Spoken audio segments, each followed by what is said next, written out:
Hi, everyone. Welcome. I am Sochi Pena. I am the Outreach Specialist with Desert Water Agency. We'll get started shortly. Just want to give people a couple of more minutes to log on and join us.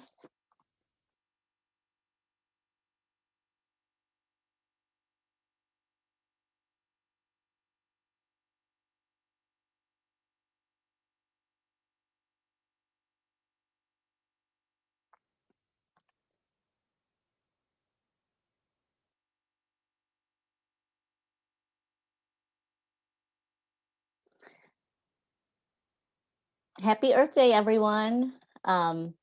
Yep, so I'm sure some people are still kind of streaming in here, but just wanted to say happy Earth Day. And thanks for joining our Earth Day webinar. We'll be talking to you about water conservation, the Mayor's Challenge, and incentives that can help you save water and money. I'm sure everyone is familiar with Zoom, but I just wanted to briefly go over some housekeeping items. You are in listen only mode, so you are muted and we can't see you. So if you need to get up, go to the restroom, feel free to do so. At the bottom of the screen, you should see a chat and a Q&A icon. At the end, we will have a Q&A session. You can click on the Q&A icon to type your questions, and you can use the chat for technical assistance. So, throughout the two presentations, feel free to type in any questions you might have in the Q&A, and we will get to them at the end. And also, this webinar is being recorded and is being live streamed on Facebook. But don't worry, like I said, we can't see you. So we thought we would start with a poll, a welcome poll. I will launch it here shortly.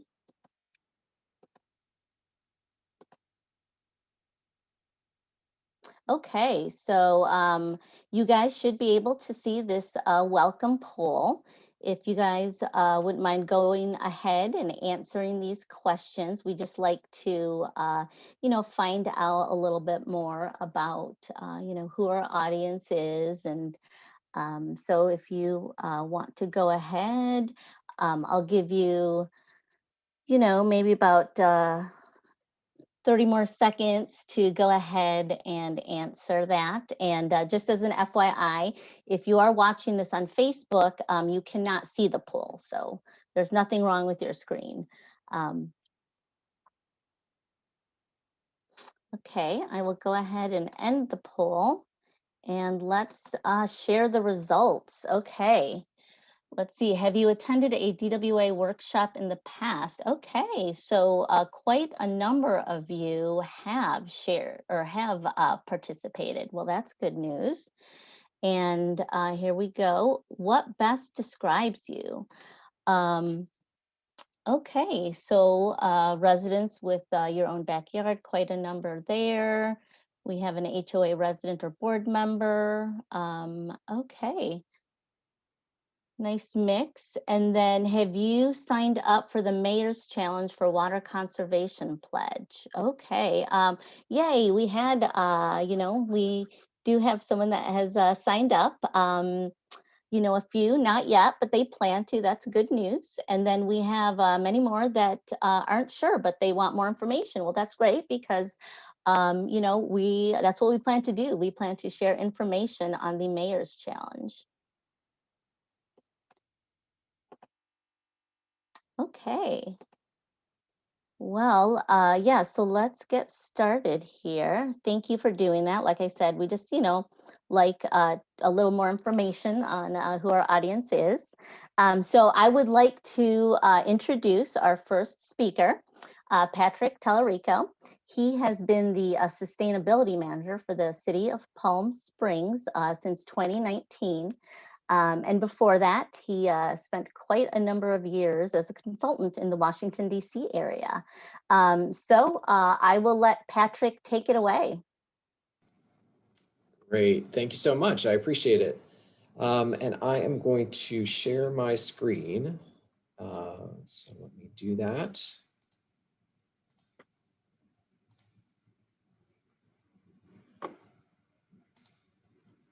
All right.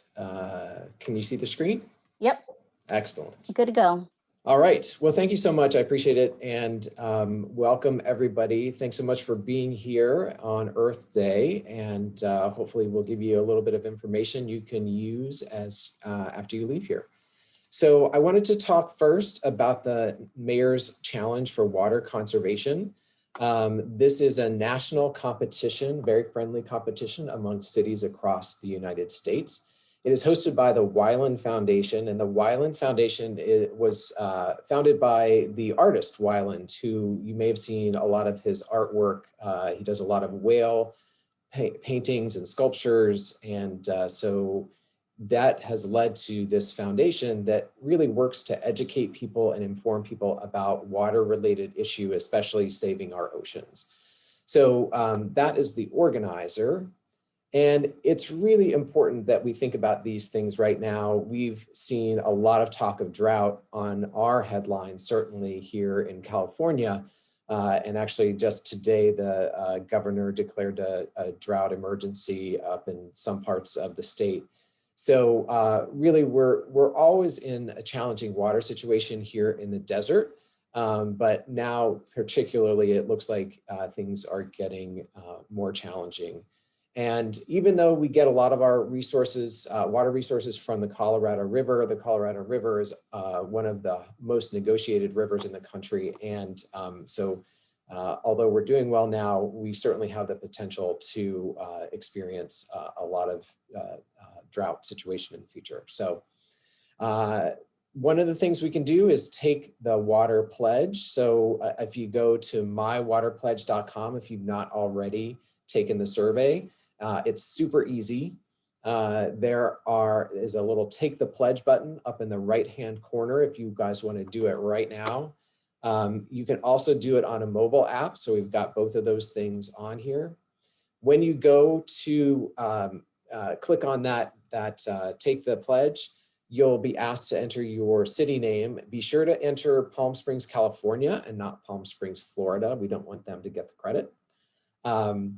And then you'll click on begin the pledge. And what you'll see in the opening screen is a video from our mayor and representative from DWA, as well as United Way.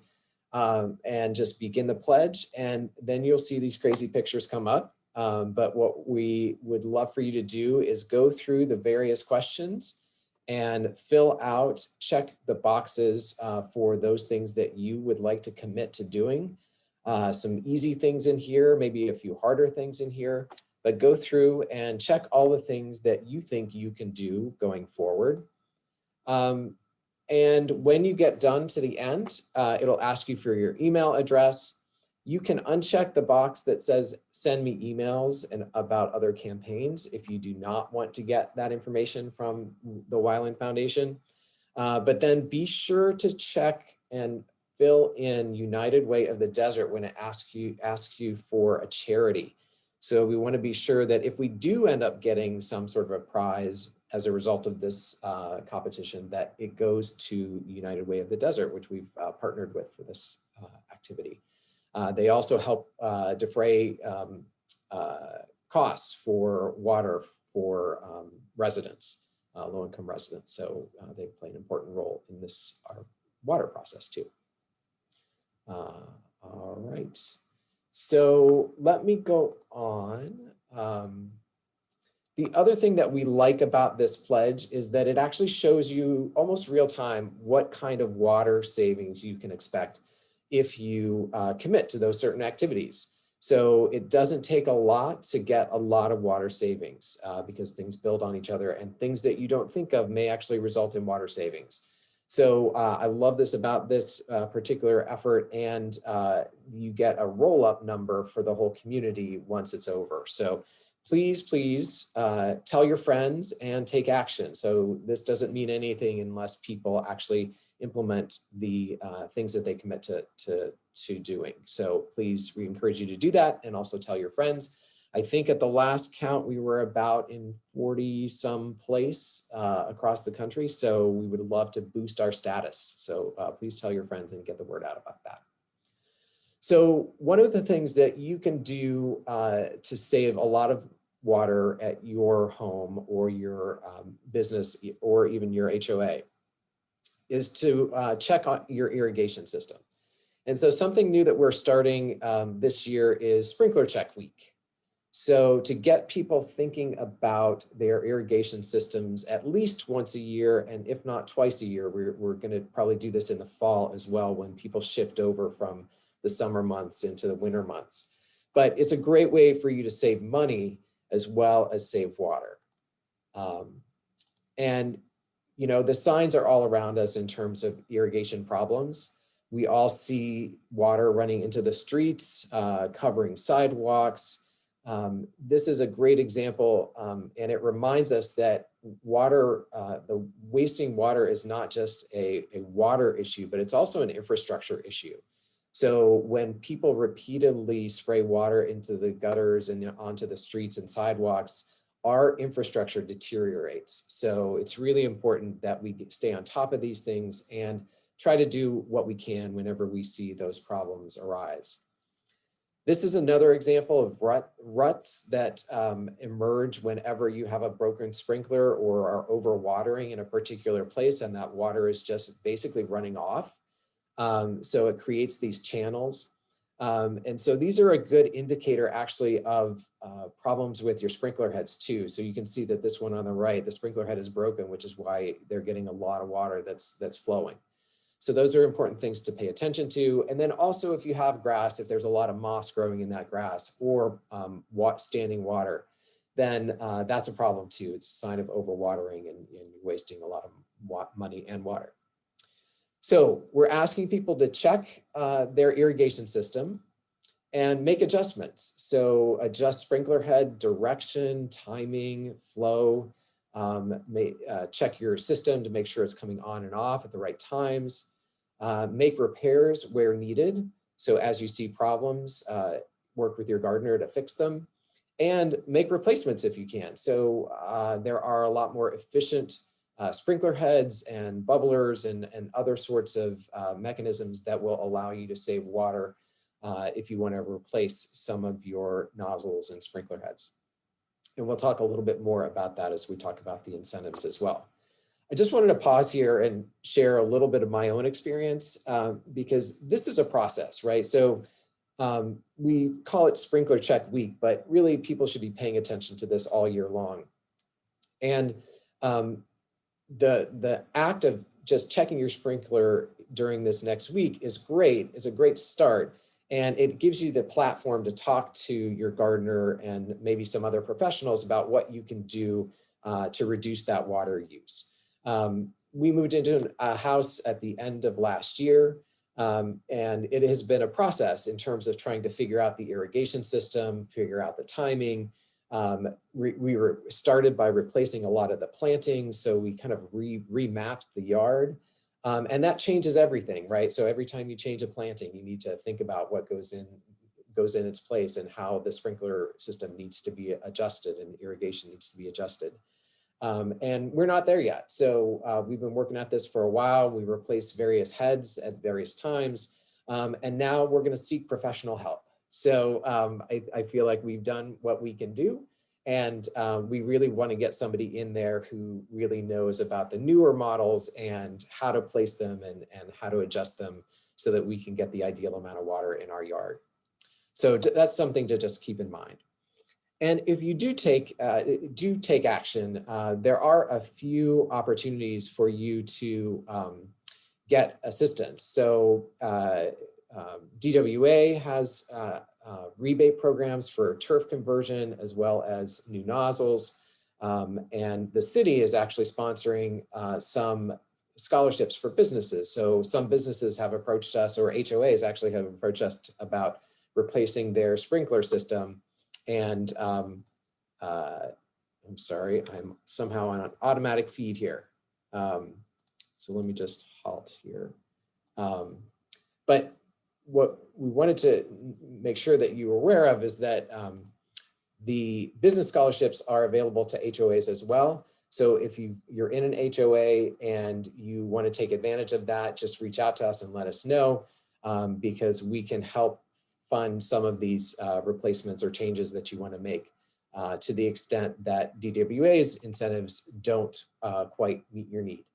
So again, think about those, and DWA is going to talk a little bit more about their incentives here in a minute and how that works. The airport turf conversion demonstration garden is an example of a project that the city has been undertaking along with DWA to help reduce our own water usage, this time at the airport. Some of you may be familiar with the airport area that is right between the terminal and the fountain.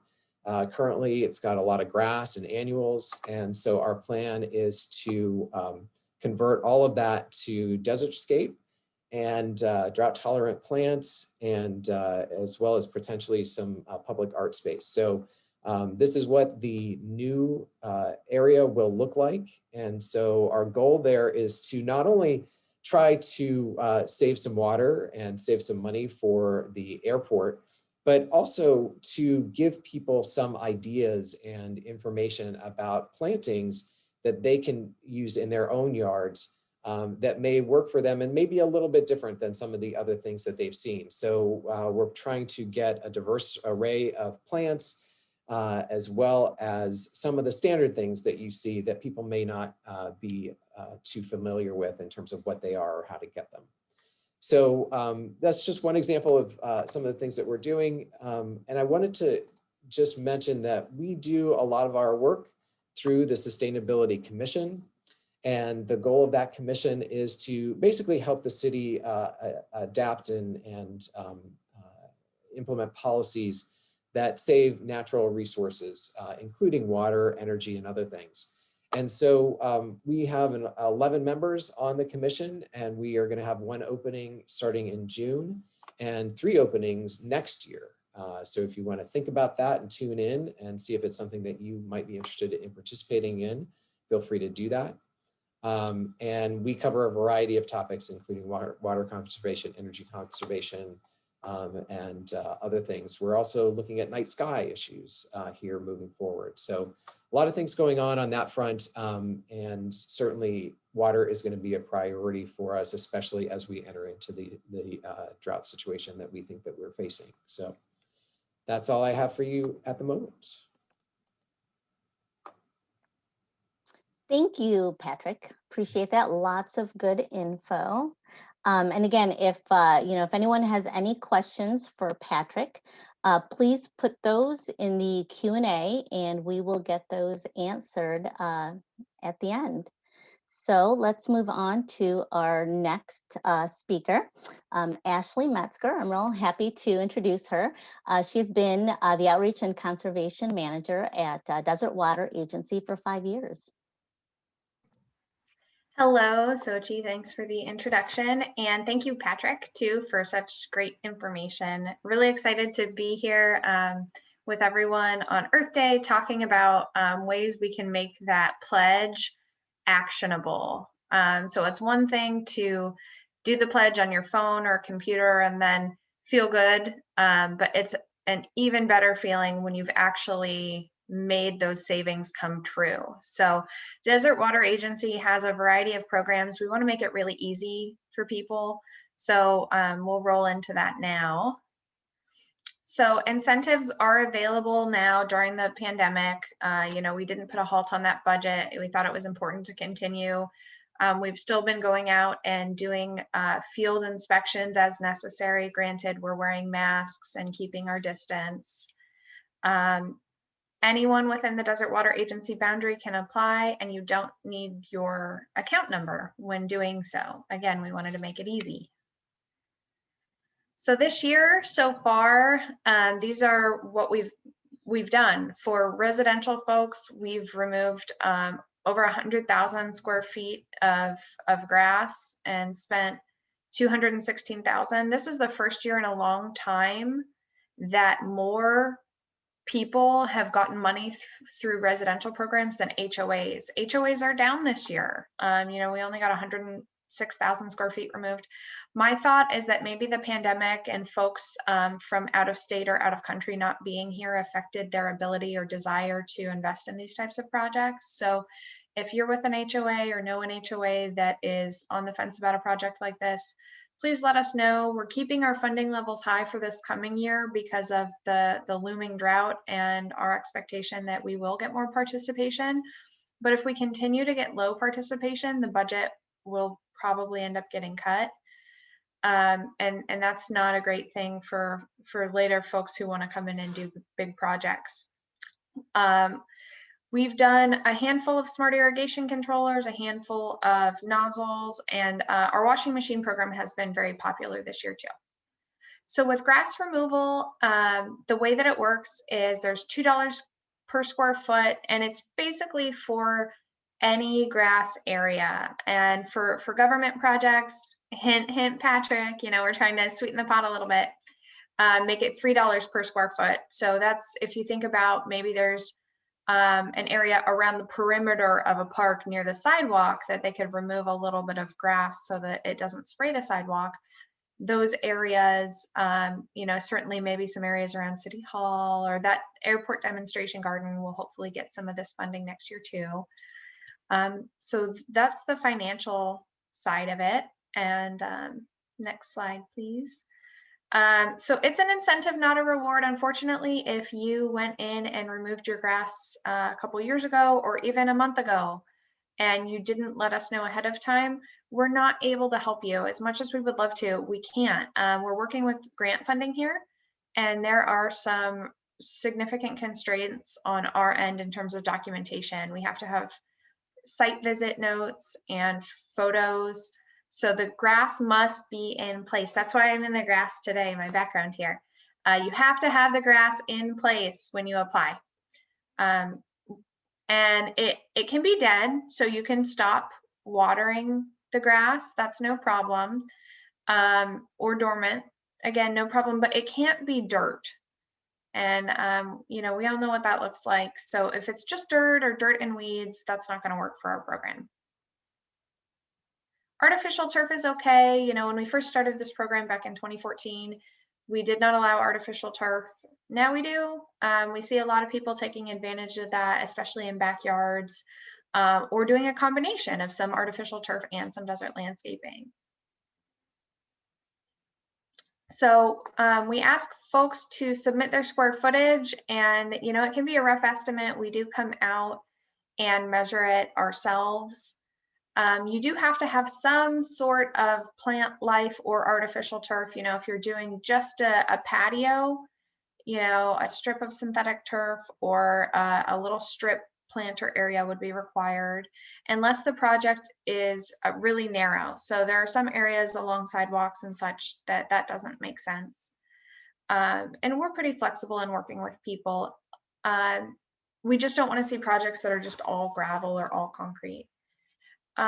We do require low flow irrigation, and then we do want, if you are keeping some grass, we want you to put all of the new water-wise section onto a different valve so that you're taking advantage of the savings, because that grass needs to be watered probably more frequently and longer.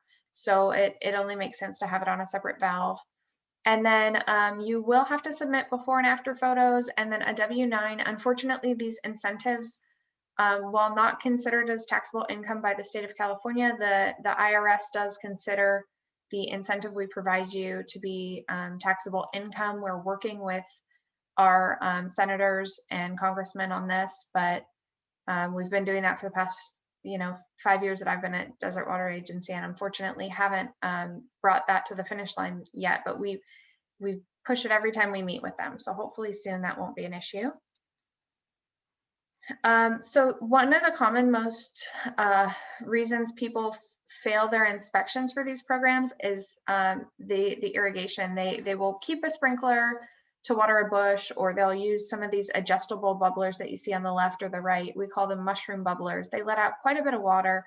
The reason we don't allow them, even though they can be helpful, is that they, in the heat, the plastic will kind of expand a bit and they'll kind of unwind themselves over time.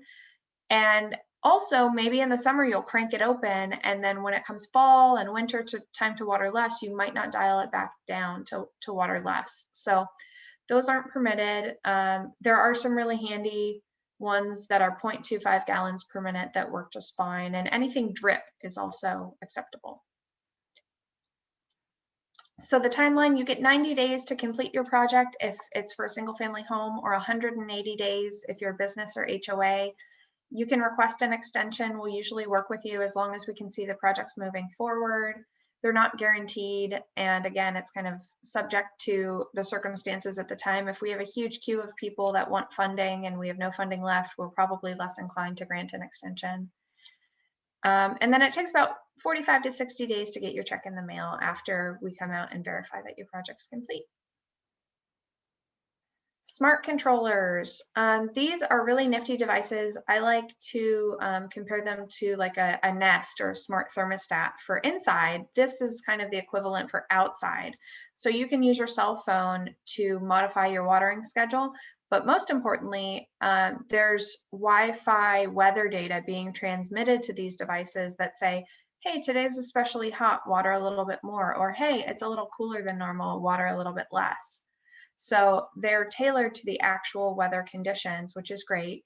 The other option is there are some that don't require Wi-Fi that you can actually have a little weather station that's mounted on your roof. And when I say weather station, I mean it's just a itty bitty thing, but it still can sense rain and shut off in the rain. This rebate for the device itself is up to $150.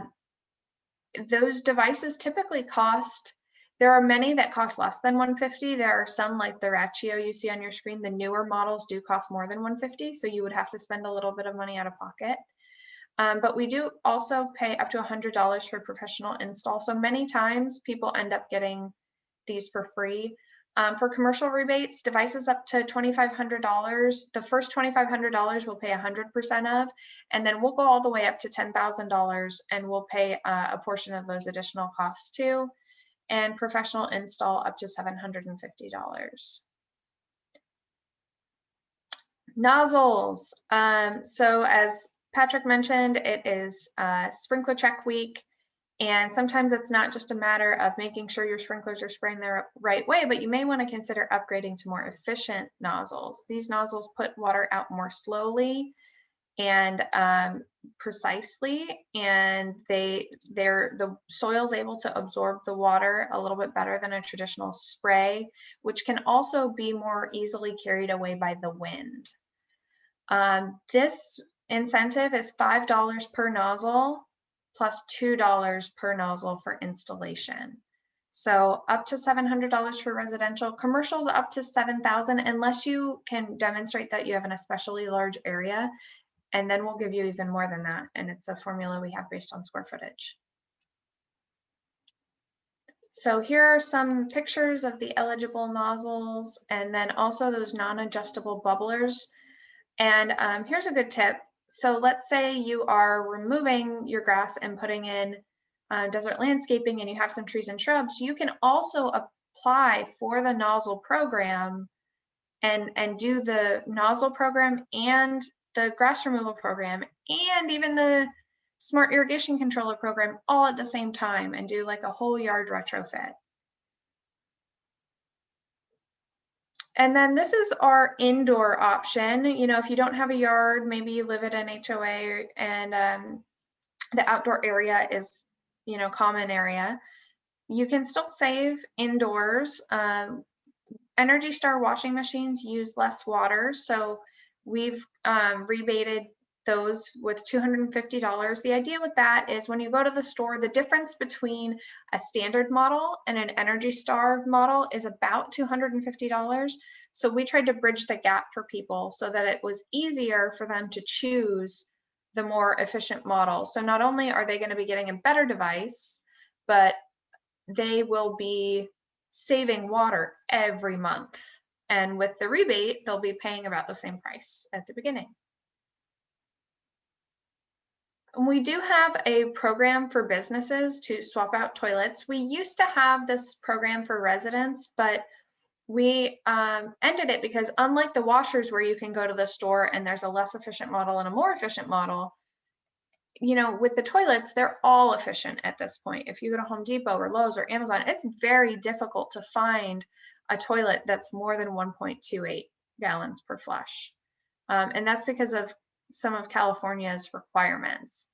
But for businesses, you know, like hotels, any business with multiple toilets, restaurants, we wanted them to have an incentive to do a mass swap out all at once. So if you have at least 10 toilets, you'll be swapping out $100 per toilet. We are looking to change this program a little bit come July 1 for our new fiscal year. So do check back with us on that. I think we're going to make it even easier than it is now, but it's certainly easier. And if you want to go ahead and do it within the next few months, we've got plenty of budget and we would absolutely love to help you with that. And then businesses can also apply for all of our other programs. So how do you get an incentive? So the general steps here are you purchase the qualifying product, you get a receipt and your install invoice if you've had it professionally installed. And then you will probably need a photo, and then you do the online application. You can get to that online application at dwa.org/save.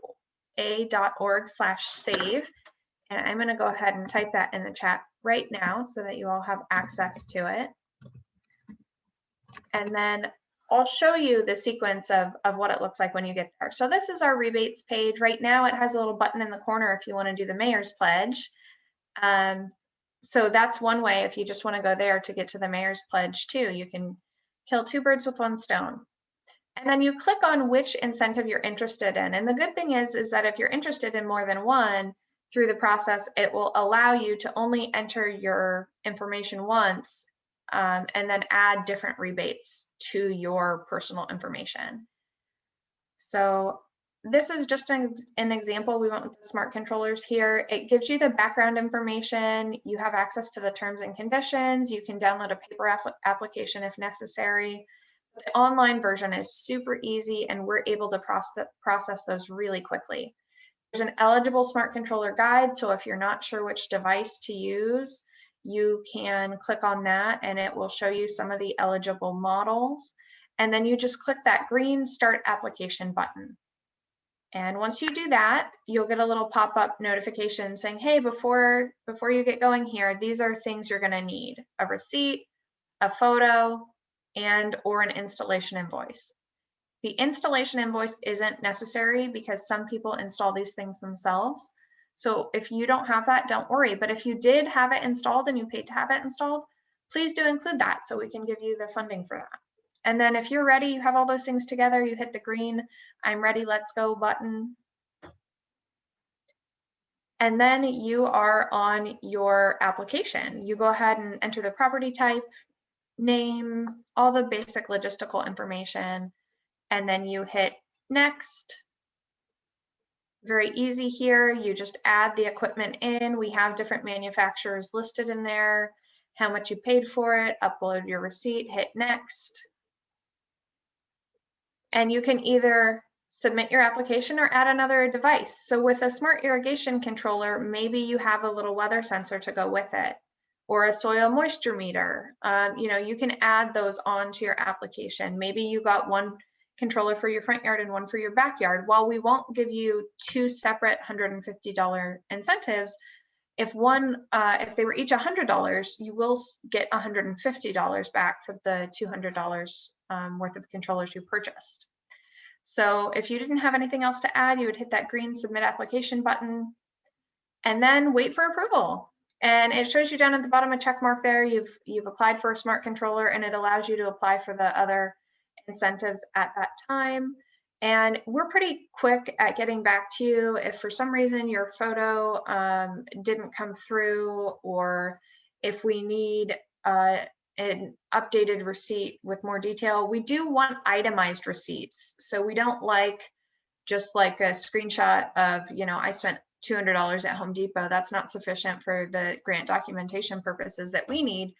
We need to show the line item of the washing machine or the smart controller or what have you.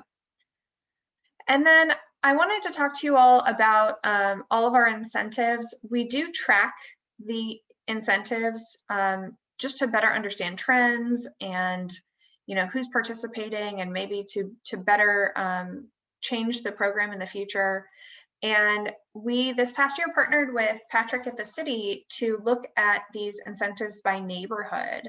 So in the past year, since Patrick let the neighborhoods know that we would be tracking this, our top neighborhoods have been Andreas Hills and Los Compadres. So congratulations to them. That's wonderful. Andreas Hills had the most grass removal projects. Los Compadres had the most smart irrigation controllers. And then Canyon Corridor had the most efficient sprinkler nozzles put in place. So, get your neighbors involved. If someone sees that you do it, it kind of catches on. So you can feel like not only are you making a change in your yard, but you're making a change in your neighborhood, in your city. And, after all, the earth, it's Earth Day. We've got to think about the really big picture here. And these little things may not seem like a big deal, but outdoor water use in our area is huge. It's a very hot climate, and we have a lot of people that don't even live here year round, and say you're just here half the year. If you make some of these improvements, they can have really significant lasting changes even when you're at your second home.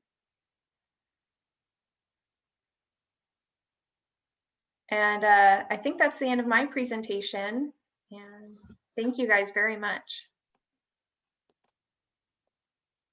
Thank you, Ashley. I appreciate that. Yeah, a lot of great information.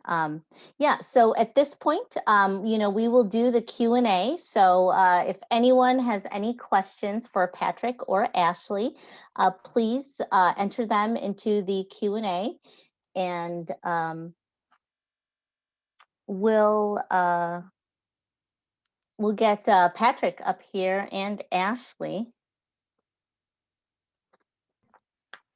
if you want to join us. Yeah, so we'll give everyone a couple of minutes to go ahead and add their questions. Let's see what they have so far.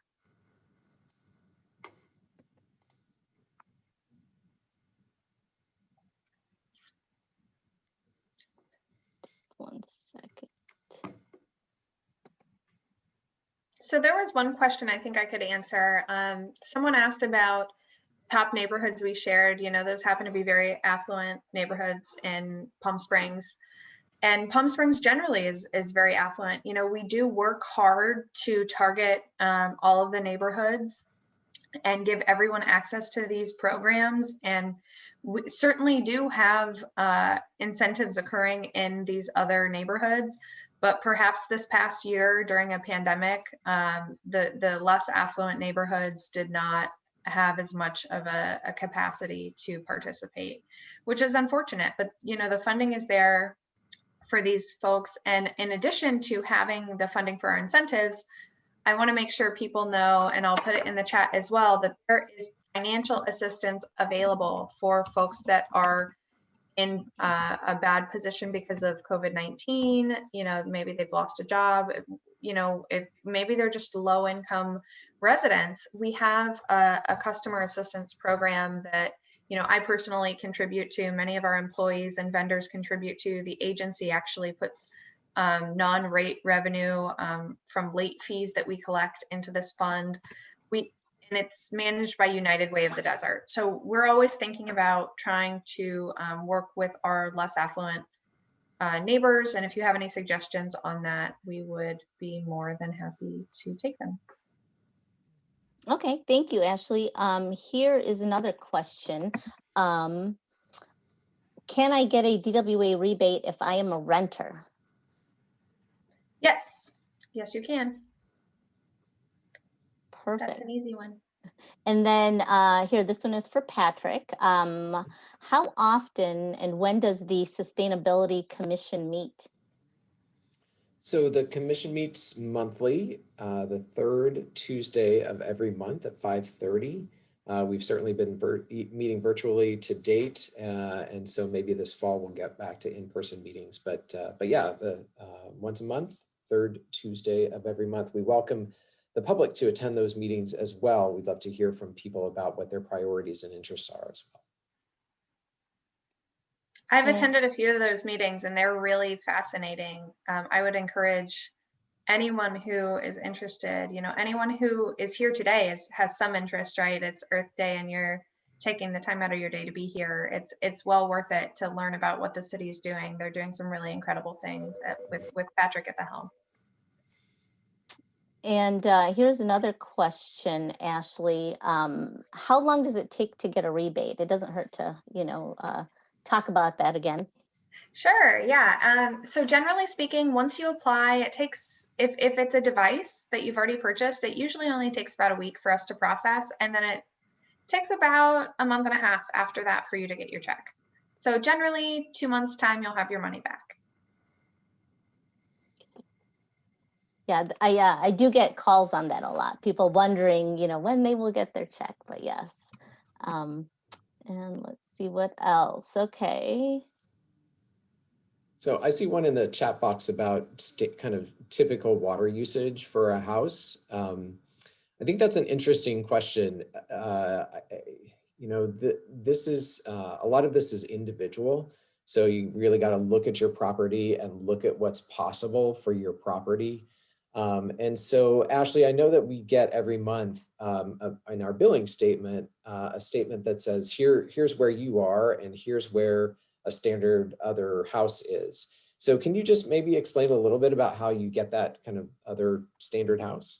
Sure. The other standard house is a very, very basic analysis. It's basically anyone else that has that same size meter as you. So it's not a very good metric for comparison. That being said, it's better than nothing, which is why we include it.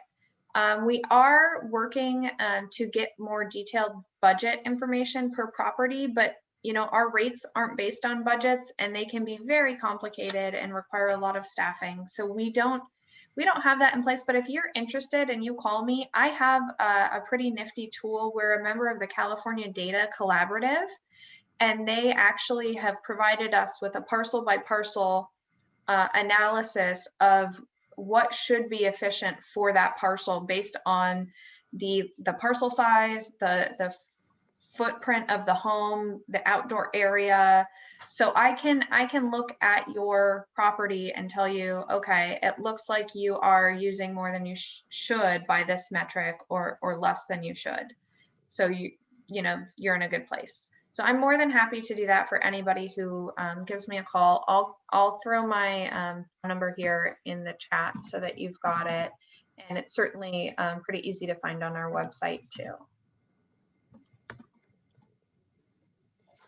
One thing I forgot to mention during my presentation, and a question that I get asked a lot, is how do you report problems, right? So when you see overspray, when you see a bunch of water on sidewalks, things like that, what do you do? And so there's two things that we like to tell people to do. One is Ashley just posted there on the chat box, the dwa.org/report.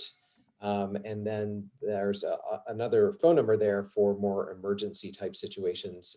And Ashley can talk more about that. But there's also, if anybody has the My Palm Springs app on their phone, there's a water watchdog button on there that if you see something, you can report it through that as well. And that's especially good for city related issues. So if you see something in a park or see something, downtown, wherever, that's a good way to let us know that there's a problem out there.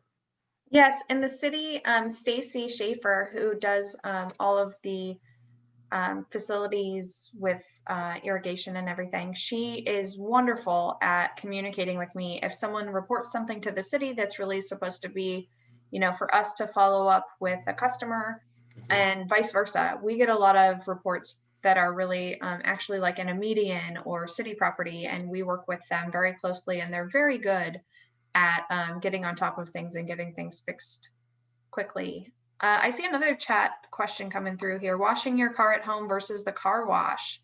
So washing your car at home uses more water because the car washes typically almost always use a recycling system. So they use water to wash your car, and then that water is filtered and used to wash, maybe the next car or the car after that as well.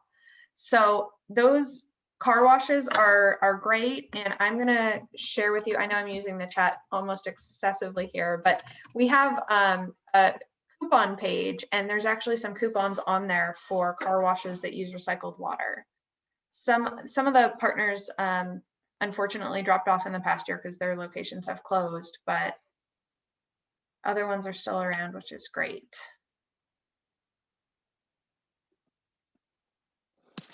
We do have another question here. What other webinars does DWA present?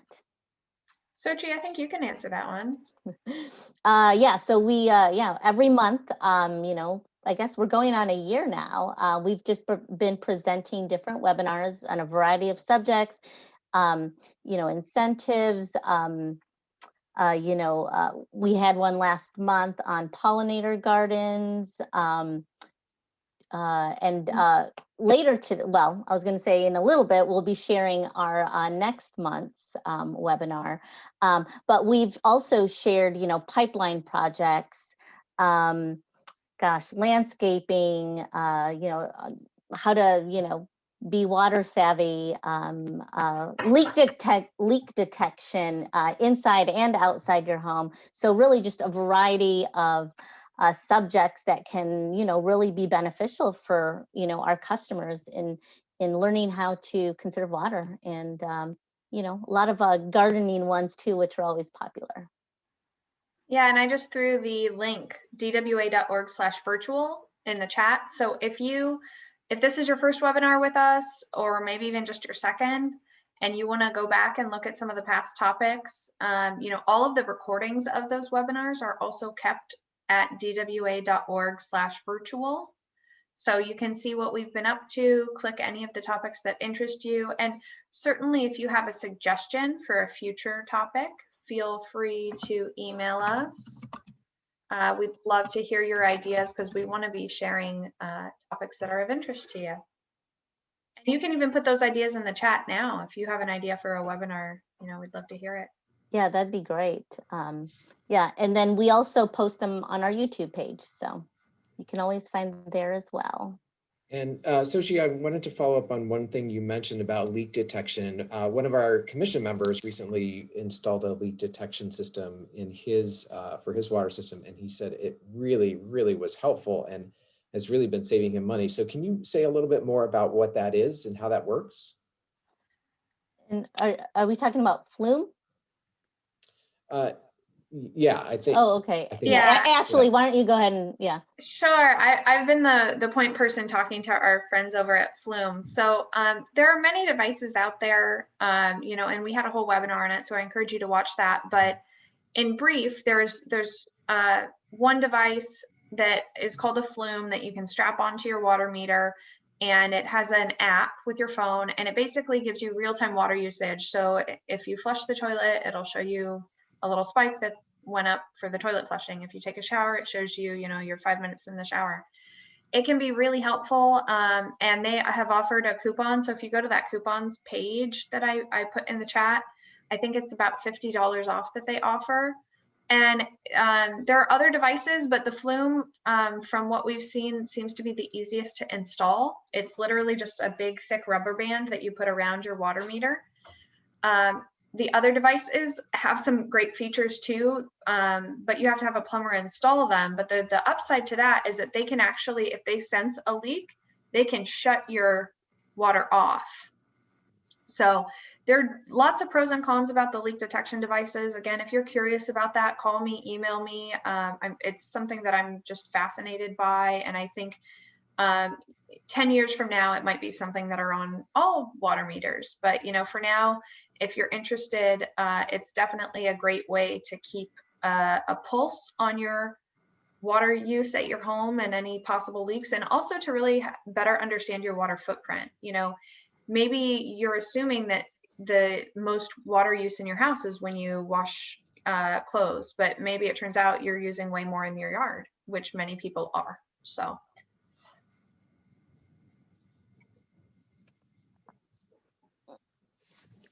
Okay, well, thank you. Oh yeah, someone has a couple of more questions on the reporting of water waste. Do you want to touch on that a little bit more in detail? Sure. Who gets those? what do you include? Do you want photos? Yes, so photos are always helpful. We love photos, and time of day is really important. So if you have the photo, if you took it with your phone, it'll tell you what time it was. That's really important for us to know, because generally the way people have their irrigation set, it's at the same time. So if there's a problem on a Tuesday morning at 7:23, it's easier for us to enforce if we can try and be there at that time. Those photos end up coming to me if you go through our water waste form, and then it's really easy to fill out. You're welcome to email them directly to that outreach@dwa.org too, if that's easier for you, but dwa.org/report. It's a really simple, quick form. And, don't think of it so much as tattling on your neighbor, right? It's really helpful information to have. Like, wouldn't you want to know if you had a broken sprinkler in your yard and were wasting, tens of dollars a day just and creating a mess and ruining your landscape? It's helpful for people to get that information. So yeah, thank you to Lonnie Miller, who asked that question, and thank you for attending, and to everyone for the really good questions today. Yes. Yeah. Thank you, everyone. I think we've pretty much answered all the questions, right? Yeah. So it looks like, yeah. So we always like to ask a wrap-up poll. We had a welcome poll, and so now we would like to ask everyone a couple of more questions, if you don't mind. I will go ahead here and launch our wrap-up poll. There, you guys should see it now. And I apologize if I didn't give you enough time for the welcome poll. I will go ahead and let you answer this. So the first question, did you learn something new today? You can go ahead and answer that one. Hopefully everyone says yes. Then the second question, after today's webinar, do you plan to apply for a DWA incentive? And then the third question, how did you hear about this webinar? We always like to, find out how, how did, they find out, how did you find out about our webinar? So I'll just give you guys a couple of more seconds to answer those questions.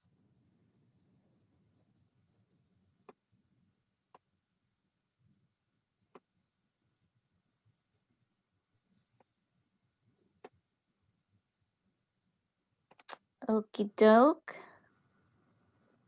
I'll go ahead and wrap it up. I hope, let's see, there's still a couple of answers coming in.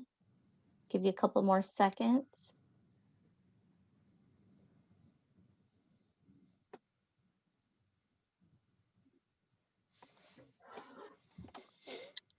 Okie doke. Hopefully everyone has answered them. Let's go ahead and I will end the poll.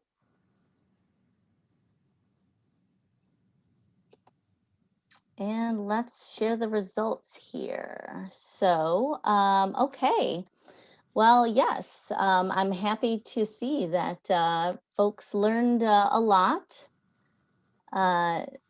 No one said they didn't learn anything, so that's good. And after today's webinar, okay, so quite a few of you plan to apply for an incentive in the future. That is good news.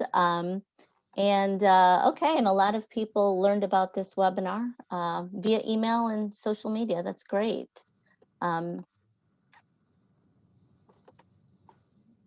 Okay, well, I will go ahead and get that out of the way. And just wanted to share our contact information there on the screen. If you have any questions, you can always feel free to send us email, outreach@dwa.org. Our phone number is there. And that is our website chat for incentives, dwa.org/save. And we are on Twitter, Facebook, and Instagram. So definitely feel free to follow us there. And here's our save the date. So we all hope that you guys will want to join us next month. where our webinar will be. We'll be talking about drought and water shortage planning. Obviously, this is at top of mind for everyone right now. So hopefully you'll be able to join us. We actually have a date on that. Oh, we now. do? Okay, Yes, great. May 19th at 10 a.m. So Okay, perfect. So May 19th, and we will update our website there, dwa.org/virtual, with the date and how you can register. So so we hope you enjoyed our webinar today, and it sounds like you learned a lot. So we're real happy with that, and that you will join us next month. Thank you. bye. Thank you, everybody.